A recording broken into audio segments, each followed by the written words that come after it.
Eleanor Grayson stood at the edge of the airport terminal, her small leather suitcase resting by her feet. The hum of hurried footsteps and rolling luggage filled the air, a symphony of chaos that felt both alien and familiar. At 72, she had seen her share of airports, but none had ever felt as cold as this one. Her gray eyes scanned the crowd, searching for the faces of her son, Michael, and his wife, Laura. They were supposed to be here, waiting for her. They had promised. The digital clock above the check-in counters ticked past 6 p.m. Her flight from Chicago to Miami had landed an hour ago. She had texted Michael when the plane touched down, her fingers trembling slightly from the anticipation of seeing her only child after 3 years. Landed safely. At baggage claim. She had written. No response. She called twice, then 3 times, each unanswered ring tightening the knot in her chest. Now, as the terminal emptied and the fluorescent lights cast harsh shadows, the truth settled in like frost. They weren't coming. Eleanor adjusted the scarf around her neck, a soft cashmere gift from her late husband, Arthur. It was one of the few things she still carried from their 45 years together, a reminder of warmth in a world that felt increasingly distant. She had raised Michael alone after Arthur's death 10 years ago, pouring every ounce of her love and savings into his dreams, his education, his business ventures, his life with Laura. And yet, here she was, abandoned in a sea of strangers. Her mind replayed the conversation from 2 weeks ago. Michael's voice had been rushed but warm over the phone. Mom, come to Miami. We'll have a big family weekend. Laura's planned everything: dinner, the beach, the works. Eleanor had hesitated. The last visit had been strained, with Laura's sharp comments about her old-fashioned ways and Michael's distracted silence. But hope had won out. She booked the ticket, packed her best dresses, and dreamed of rebuilding the bond they once had. Now, standing alone, she felt foolish. The hurt was sharp, but beneath it simmered something else: anger, raw and unfamiliar. Eleanor wasn't one to hold grudges. She had always been the one to forgive, to smooth things over, to keep the family together. But this was deliberate. They had left her here, knowing she was coming, knowing she was waiting. She pulled out her phone and typed another message. I'm still at the airport. Where are you? Her thumb hovered over the send button, but she stopped. No. She wouldn't beg. Instead, she opened her email and found the itinerary Michael had sent. The flight details were there, clear as day. They knew exactly when she'd arrive. The realization hit her like a slap. This wasn't an accident. Eleanor's legs ached from standing, but she refused to sit. Sitting felt like surrender, and she wasn't ready to give in. She thought of the trust fund she had set up for Michael and Laura's Futuria generous inheritance from Arthur's estate, carefully managed over the years. She had planned to discuss it with them this weekend, to ensure they were ready for the responsibility. Now, the thought of handing it over felt like rewarding cruelty. She straightened her shoulders, her silver hair catching the light.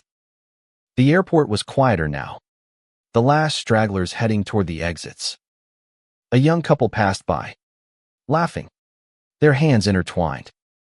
Eleanor's heart ached for the days when Michael would run to her, his small hand clutching hers, his eyes full of trust. Where had that boy gone? Her phone buzzed, and her heart leapt for a moment, only to sink again.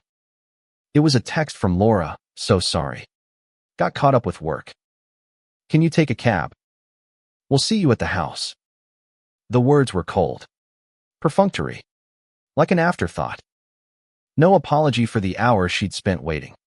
No concern for her safety or comfort.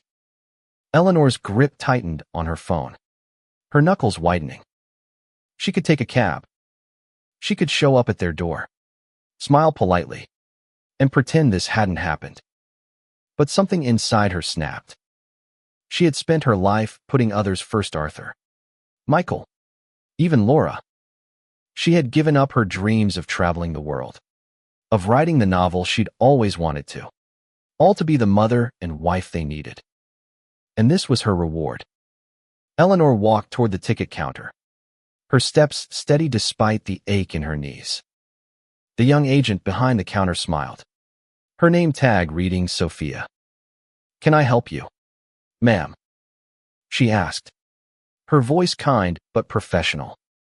"I'd like to change my plans," Eleanor said, her voice surprisingly firm. "I want a first-class ticket to Paris. Tonight, if possible." Sophia's eyebrows rose slightly, but she nodded and began typing. "Paris, France. There's a flight leaving in 3 hours with first-class seats available. It's a bit pricey. Money isn't an issue," Eleanor interrupted, her tone leaving no room for doubt. She pulled out her credit card, the one tied to the account she'd kept separate from the trust fund. It was her safety net, untouched for years. Now, it felt like her ticket to freedom. As Sophia processed the transaction, Eleanor's mind raced. Paris had been her dream since she was a girl, inspired by the stories her mother used to tell about the City of Light. Arthur had promised they'd go together. But life, children, work, illness had always gotten in the way. After his death, she'd pushed the dream aside, telling herself it was too late. But was it? She thought of the trust fund again. Michael and Laura didn't know the full extent of it: millions, carefully invested, meant to secure their future. But why should she hand it over to people who couldn't even bother to pick her up from the airport? The idea that had been forming in her mind took shape. Sharp and bold, she would freeze the trust fund. Let them wait. Let them learn. "Here's your boarding pass. MS. Grayson," Sophia said, handing her a sleek ticket. "You're all set for Paris. First class. Have a wonderful trip." Eleanor took the ticket, her fingers brushing the embossed paper. "Thank you," she said, and for the first time that evening, she smiled. It wasn't the warm, forgiving smile she'd worn for years. It was something new: fierce, determined, alive. As she walked toward the security gate, her phone buzzed again. Another text from Laura. "You okay? Let us know when you're on your way." Eleanor didn't respond. Instead, she turned off her phone and slipped it into her purse. The terminal stretched before her, no longer a place of abandonment, but a gateway to something new. For the first time in years, Eleanor Grayson felt like she was choosing herself. The first-class cabin of the transatlantic flight was a world apart from the cramped economy seats Eleanor was used to. The seat was wide, plush, almost a throne, with a soft blanket draped across it. A flight attendant offered her a glass of champagne before takeoff, and she accepted it, the bubbles tickling her nose as she took a sip. She hadn't drunk champagne in years, not since Arthur's 50th birthday, when they'd toasted to a future they thought would last forever. The memory was bittersweet, but tonight, it fueled her resolve. As the plane ascended, Eleanor gazed out the window at the fading lights of Miami. Somewhere down there, Michael and Laura were likely sitting in their pristine condo, oblivious to the storm she was about to unleash. She pulled out a small notebook from her purse, one she'd carried for years to jot down grocery lists or reminders. Tonight, it would serve a different purpose. She began to write a letter to her lawyer, Harold, a trusted friend who had managed Arthur's estate since his passing. Her handwriting was neat but firm, each word deliberate. "Dear Harold, I am making changes to the trust fund effective immediately. Please freeze all access to Michael and Laura until further notice. I will provide additional instructions upon my return." She paused, her pen hovering over the page. Was this too harsh? Too final? But then she remembered the empty airport terminal, the unanswered calls, the casual dismissal in Laura's text. No, this was justice. Eleanor sealed the letter in an envelope she'd found in her purse, addressing it to Harold's office. She would mail it from Paris. The thought of Paris brought a flutter to her chest, a mix of excitement and fear. She hadn't traveled alone in decades, and never this far. What was she doing? Boarding a flight to a city she didn't know, at her age. But the alternative, going back to Michael's house, swallowing her hurt, pretending everything was fine, was unthinkable. The flight attendant, a kind-faced man named Julian, stopped by with a menu. Would you like to choose your dinner? Ms. Grayson? He asked, his French accent softening the edges of his words. Eleanor scanned the options: filet mignon, seared salmon, a vegetarian risotto. It was a far cry from the frozen dinners she'd been eating alone in her Chicago apartment. The salmon, please, she said, her voice steadier than she felt. Julian nodded and moved on, leaving her to her thoughts. She leaned back, closing her eyes. The hum of the plane was soothing, a reminder that she was moving forward, not standing still. Her mind drifted to Michael as a boy, his gap-toothed smile, the way he'd cling to her after a nightmare, the afternoons they'd spent baking cookies in their tiny kitchen. Those memories were sacred, untarnished by the man he'd become. But the Michael of today was different, distant, consumed by his career and Laura's ambitions. She had tried to bridge the gap, to understand his world, but it was clear now that he had no interest in hers. Laura was another story. Eleanor had never warmed to her daughter-in-law, though she'd tried for Michael's sake. Laura was polished and driven, a marketing executive who spoke in corporate jargon and treated Eleanor like an outdated relic. The last time they'd visited Chicago, Laura had suggested Eleanor sell her house and move into a senior community. It's practical, Eleanor, she'd said, her smile tight. You don't need all that space. What Laura meant was clear: Eleanor was a burden, a problem to be managed. The plane hit a patch of turbulence, jolting Eleanor from her thoughts. Her champagne glass tipped slightly, and she steadied it with a trembling hand. The turbulence mirrored her emotions: unsettled, unpredictable. She wondered what Michael and Laura would do when they realized she wasn't coming. Would they worry? Would they care? Or would they simply shrug and move on, as they had at the airport? She opened her notebook again, this time writing for herself. Eleanor, she began, addressing herself as if she were a friend. You are not invisible. You are not a burden. You are a woman with a story, a heart, a life. Paris is waiting. The words felt foreign, almost indulgent, but they stirred something inside her, a spark of the woman she'd been before life had worn her down. By the time dinner arrived, Eleanor was ravenous. The salmon was perfectly cooked, paired with a crisp white wine that made her feel sophisticated, worldly. She ate slowly, savoring each bite, and when Julian offered her a second glass of wine, she accepted. Why not? She was in first class, flying to Paris, rewriting her story. For the first time in years, she felt like she was living, not just existing. As the plane crossed the Atlantic, Eleanor made a plan. She would find a small hotel in Paris, somewhere charming and quiet. She would walk the streets, visit the Louvre, sit in a cafe, and watch the world go by. She would write maybe not the novel she'd dreamed of, but something. A journal, perhaps, to capture this moment of defiance, this act of reclaiming herself. The cabin lights dimmed, and most passengers settled in to sleep. Eleanor couldn't. Her mind was too alive, buzzing with possibilities. She thought of the trust fund again, The millions she'd preserved for Michael and Laura.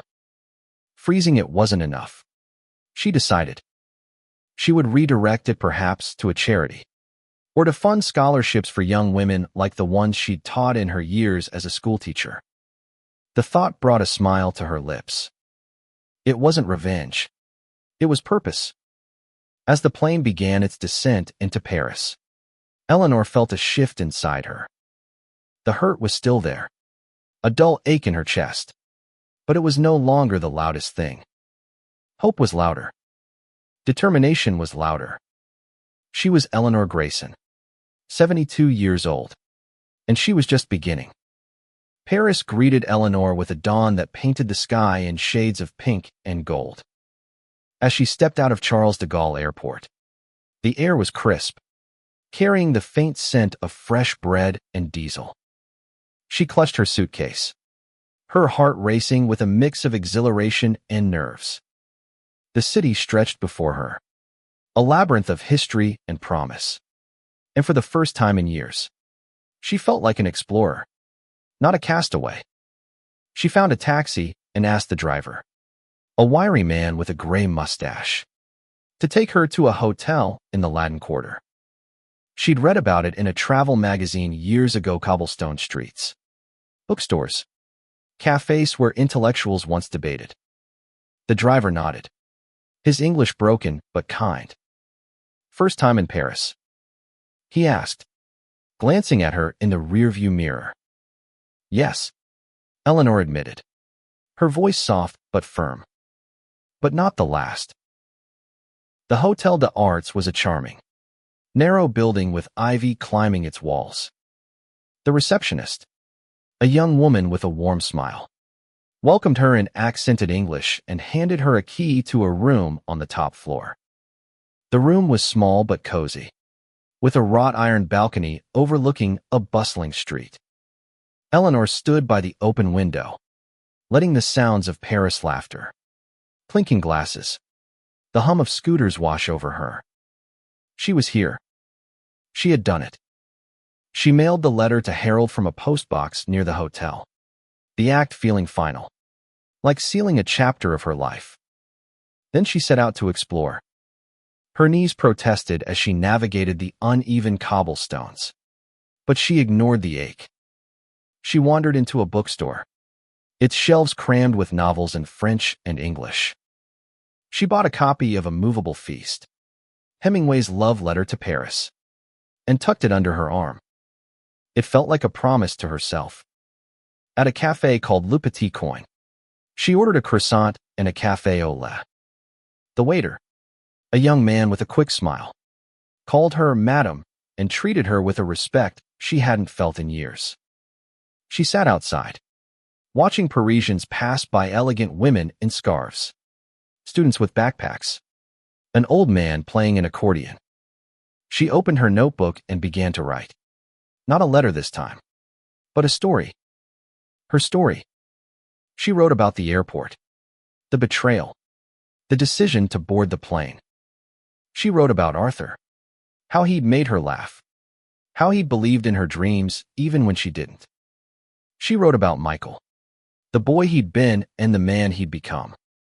The words poured out, raw and unfiltered, and with each sentence, she felt lighter, as if she were shedding years of unspoken pain. Her phone, now powered back on, buzzed in her purse. She hesitated before checking it. 3 missed calls from Michael, 2 from Laura, and a string of texts. Mom, where are you? Are you okay? We're worried. Call us. The concern felt hollow. Too late. She typed a brief reply. I'm fine. I've gone to Paris. I'll contact you when I'm ready. She hit send and turned the phone off again. The days in Paris blurred into a rhythm of discovery. She visited the Louvre, standing in awe before the Mona Lisa, her enigmatic smile mirroring Eleanor's own quiet strength. She walked along the Seine, the river sparkling under the autumn sun. She bought a sketchbook and pencils, trying her hand at drawing the bridges and cathedrals, laughing at her clumsy attempts. Each moment was a reclaiming, a reminder that she was more than a mother, more than a widow. One evening, at a small bistro, she struck up a conversation with a woman named Claire, a retired art teacher from Lyon. Claire was in her 60s, vibrant and unapologetic, with a laugh that filled the room. Over glasses of red wine, they talked about life, loss, and the courage to start over. "You're not too old to live," Claire said, her eyes twinkling. "You're just old enough to know what matters." Eleanor felt a kinship with Claire, a sense of possibility she hadn't felt in years. They exchanged contact information, promising to meet again. As she walked back to her hotel, the city lights reflecting on the wet pavement, Eleanor realized she was no longer the woman who'd stood abandoned in the airport. She was someone new, someone who could choose her own path. Back in her room, she opened her notebook again. She wrote about Claire, about the bistro, about the way Paris seemed to cradle her broken pieces and make them whole. She wrote about the trust fund, her decision to redirect it.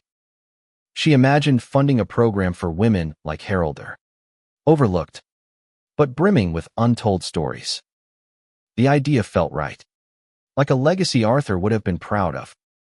As she drifted to sleep, the sounds of Paris filtering through her window, Eleanor felt a peace she hadn't known in years. She was far from home, far from the life she'd known, but she was exactly where she needed to be. A week into her Paris adventure, Eleanor received an email from Harold. He confirmed that the trust fund had been frozen, as per her instructions, and awaited further details. He added a personal note. "Eleanor, I don't know what prompted this, but I trust your judgment. Call me when you're ready to discuss next steps." She smiled at his words, grateful for his loyalty. Harold had been Arthur's friend first, but he'd become her rock after the funeral, handling the legal details with a quiet compassion. She replied briefly, promising to call soon, then set out for the day. Paris had become her classroom, each street a lesson in resilience. She visited Montmartre, climbing the steps to Sacré-Cœur, her breath short but her spirit soaring. From the Basilica's hill, the city sprawled before her, a tapestry of history and hope. She sat on a bench, sketching the rooftops, her hands steadier now, her lines more confident. Her thoughts often returned to Michael and Laura. She wasn't ready to forgive, but she didn't want to hate them either. Hate was heavy, and she was tired of carrying burdens. She wondered what they were doing now, whether they were angry or confused by her silence. Part of her wanted to call, to explain, but another part, the stronger part, knew she needed this time for herself. One afternoon, while browsing a flea market in Saint-Ouen, she found a vintage locket, its silver surface etched with a delicate rose. It reminded her of one her mother had worn, a keepsake lost years ago. She bought it on impulse, slipping it around her neck. It felt like a talisman, a reminder of the women who had come before her, strong in their own quiet ways. That evening, she met Claire again at a jazz club in the Marais. The music was soulful, the saxophone weaving stories of longing and triumph. Claire introduced her to a group of friends, artists, writers, dreamers, all older but alive with passion. They welcomed Eleanor like an old friend, asking about her life, her journey. She told them about the airport, the trust fund, Paris. They listened, nodded, shared their own stories of reinvention. One man, a painter named Julian, raised his glass and said, "To Eleanor, who chose herself." The toast brought tears to her eyes, but they were tears of joy, not sorrow. Back at the hotel, she wrote again, her notebook filling with pages of her new life. She described the locket, the jazz club, the way Paris seemed to mirror her own transformation. She wrote about the trust fund, refining her plan. She would create a foundation. She decided. One that supported women over 50 who wanted to chase dreams they'd set aside: art, writing, travel, anything that made their hearts sing. She would call it the Arthur Grayson Foundation, a tribute to the man who had always believed in her. Her phone remained mostly silent now. Michael had stopped texting, though Laura sent one last message.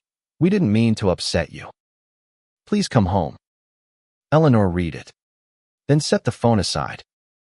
Home wasn't Chicago anymore, or even Michael's house in Miami. Home was wherever she chose to be. One morning, she took a train to Giverny, to see Monet's gardens. The water lilies, vibrant even in autumn, took her breath away. She sat by the pond, her sketchbook open, trying to capture the colors. A young woman, a tourist, approached and asked if she could take Eleanor's picture. "You look so peaceful," the woman said. Eleanor smiled, surprised, and agreed. When she saw the photo later, she barely recognized herself, her eyes bright, her posture strong, a woman who belonged in this moment. As her second week in Paris drew to a close, Eleanor felt a shift. She wasn't running away anymore. She was building something. She called Harold, her voice steady as she outlined her plan for the foundation. He listened, his silence warm with approval. "Arthur would be proud," he said when she finished. "And I think you are, too." She was. For the first time in years, Eleanor was proud of herself, not as a mother or a wife, but as a woman who had dared to change her story. Paris had given her that gift, and she wasn't ready to leave it yet. She extended her hotel stay, her heart open to whatever came next. Eleanor's third week in Paris brought a new rhythm, one of purpose and possibility. She began researching how to establish a foundation, meeting with a local lawyer recommended by Claire. The lawyer, a woman named Sophie, was in her 50s, with a sharp mind and a warm laugh. She helped Eleanor navigate the legalities, suggesting ways to structure the Arthur Grayson Foundation to maximize its impact. "You're doing something extraordinary," Sophie said, her eyes bright with admiration. "Not many people have the courage to rewrite their legacy at your age."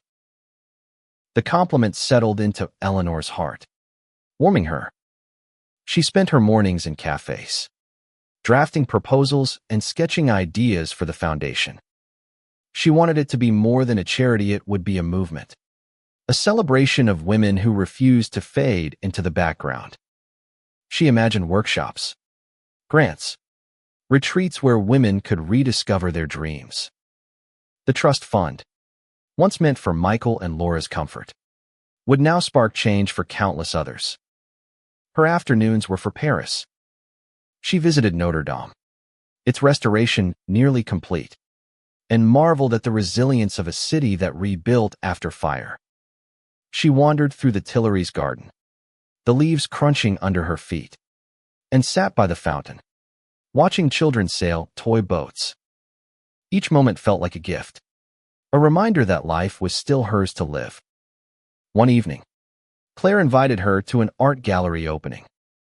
The gallery was small but vibrant, filled with paintings that pulsed with color and emotion. Eleanor found herself drawn to a paisea woman standing alone under a starry sky, her face turned upward, defiant and free. She bought it, her first real indulgence in years. The painting would hang in her Chicago home, she decided, a symbol of her new beginning. Her phone buzzed occasionally with messages from Michael, each one more desperate. "Mom, please call me.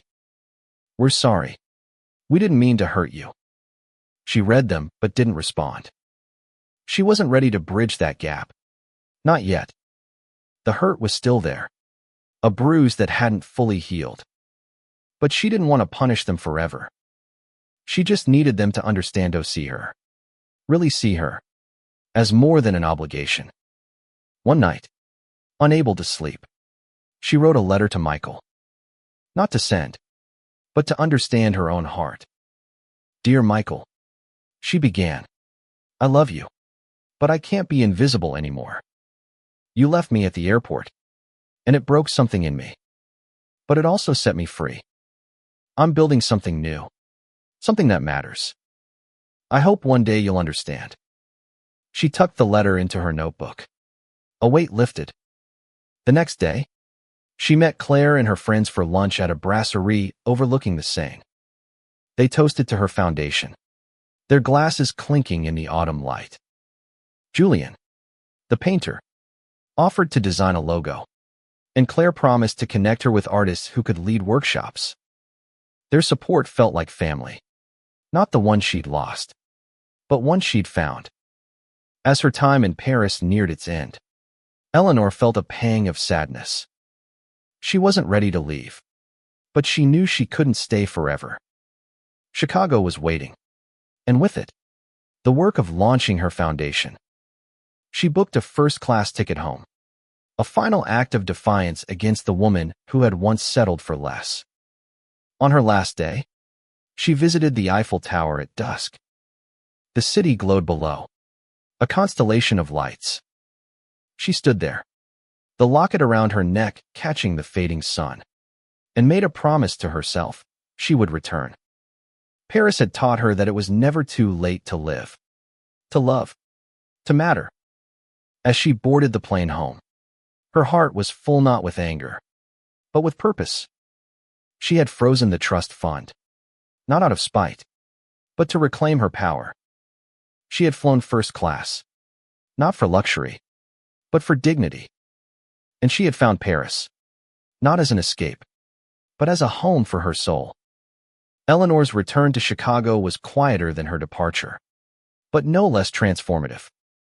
The city felt different now, not because it had changed, but because she had. Her small apartment, once a place of routine and solitude, buzzed with possibility. She hung the Paris painting above her fireplace, its vibrant colors a daily reminder of her courage. The locket stayed around her neck, a talisman of her journey. She wasted no time. With Harold's help, she finalized the paperwork for the Arthur Grayson Foundation.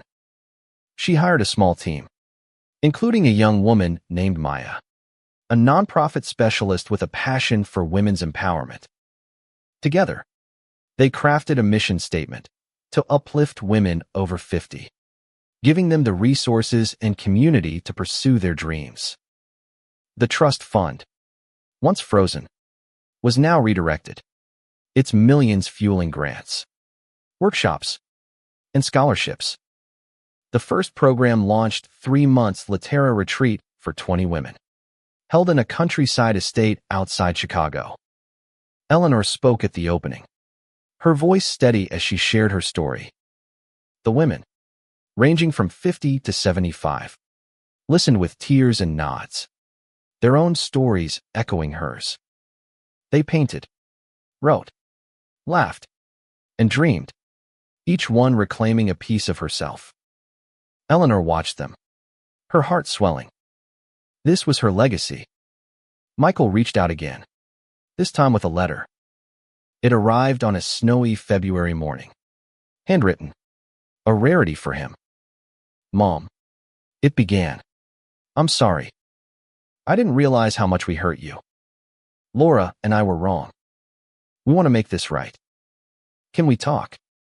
The words were earnest, but Eleanor wasn't sure she trusted them yet. She wrote back, brief but honest, "I'm glad you reached out. I need time, but I'm open to talking. I'm building something important now. I hope you'll understand." She didn't mention the trust fund. They would learn about it eventually.